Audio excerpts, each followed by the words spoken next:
Hello everyone, Kireth here, and we are so close now to the launch of Gran Turismo 7. It is right around the corner, but unbelievably, there are still so many things we don't know about the game.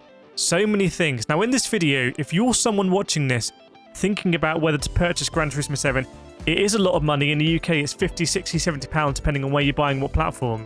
I'm going to let you know about the key features that I think really need to be properly done for this game to be the best racing game on console. Now, very quickly before we get into it, I'm very proud to say this video has been sponsored by GT Omega. How crazy is that? So make sure to check out gtomega.com for the best sim racing equipment to play Gran Turismo 7, and you can get a cheeky 5% off if you use the code kireth5 at checkout. More details in the description. So let's get into it. Firstly, dynamic weather. I've got some footage on screen here that wasn't widely circulated at Tokyo Expressway in the wet, and you can see just how amazing it looks. We also saw this footage here at the Red Bull Ring, where we got to see for the first time the weather radar, which is pretty amazing. But here's the thing, dynamic weather isn't necessarily random weather. Now what they could do is, in the daily races, is each race has a set path of what the weather's going to do. So lap 1 and 2 could be dry, then it rains on lap 3 and 4, and it dries like lap 5. And that could be the same daily race that everyone does every day during the week. And I think that would be a terrible waste of what dynamic weather could truly be. Imagine if every time you're on the grid at the start of the race, you don't know what the weather's going to be like. And it doesn't always need to rain, by the way. If it's going to be really cloudy, windy, because they're simulating the whole clouds in the atmosphere, if it's going to be bright, sunny weather, to me, that's dynamism. It keeps us on our toes. We don't know what to expect. And each race will feel different. Each race will feel unique.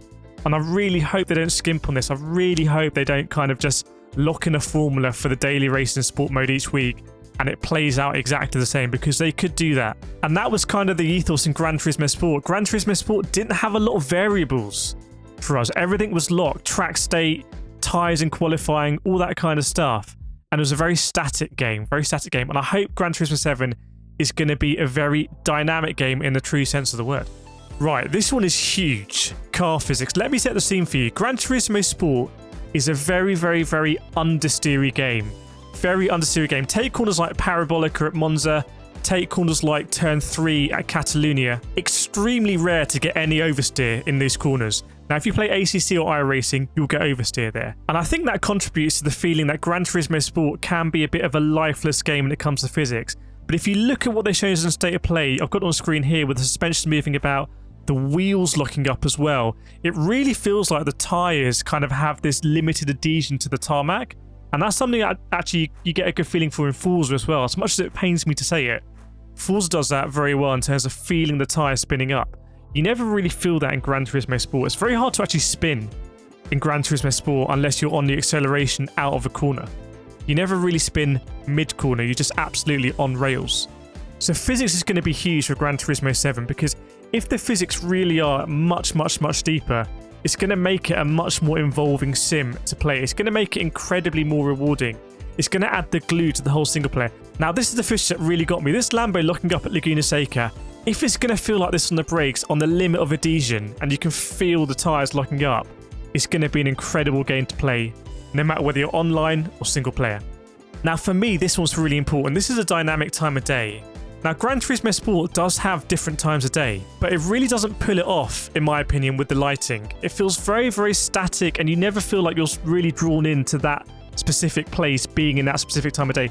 I'll give you an example. Bathurst at night just doesn't feel like Bathurst at night. It really feels like you're in a video game. Now, my big worry for Gran Turismo 7 is, with the ray tracing limited to replays and escapes, is it just going to feel the same as Gran Turismo Sport when you're actually racing?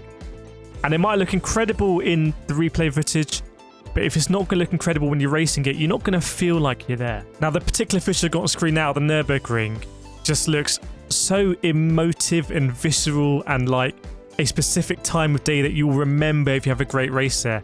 Now, I've been very lucky. I've raced a number of times in United Kingdom in 24-hour races, and I've just had some great battles on track that I very vividly remember because they've been at dawn or at dusk or the golden hour or whatnot. And I really hope we're going to get that in Gran Turismo 7, that real feel that's not limited to replay mode or escapes. Now, the last thing I want to talk about is cars, because this is something I think Gran Turismo Sport did very poorly. I've got a gold in pretty much every mission challenge in Gran Turismo Sport, And it's almost pretty criminal how few cars you have to use to go through those mission challenges. So I hope for the expanded single player in Gran Turismo 7 across all of these circuits and over 400 cars, we're going to have to use some of these exotic cars that otherwise just kind of sit in our garages and we never even think about them. So just want to think about, I really hope in Gran Turismo 7 it's going to be a tour de force, this amazing machinery that Kaz wants us to fall in love with. I hope we have some incredible races set up for us in Gran Turismo 7 single player. Maybe if we like them so much, we'll use them in multiplayer, even if they're not the fastest car, because we'll tune them up and we'll feel a real kind of irrational love for those cars. And that, you know, when you feel that irrational love, that's a really good Gran Turismo game. And if we can get that right and all the other stuff I talked about in this video, I'm 100% sure it will be the best racing game ever on console. So let me know what you think in the comments. If you subscribe to the channel, by the way, I massively appreciate you. You are growing this channel. And if you've watched a few of these and you haven't subscribed, please do hit that subscribe button. I massively appreciate it. But quite a lot to think about here. There's not a long time to go. Not a long time to go. I will see you March the 4th. We'll be streaming it live at launch. See you then.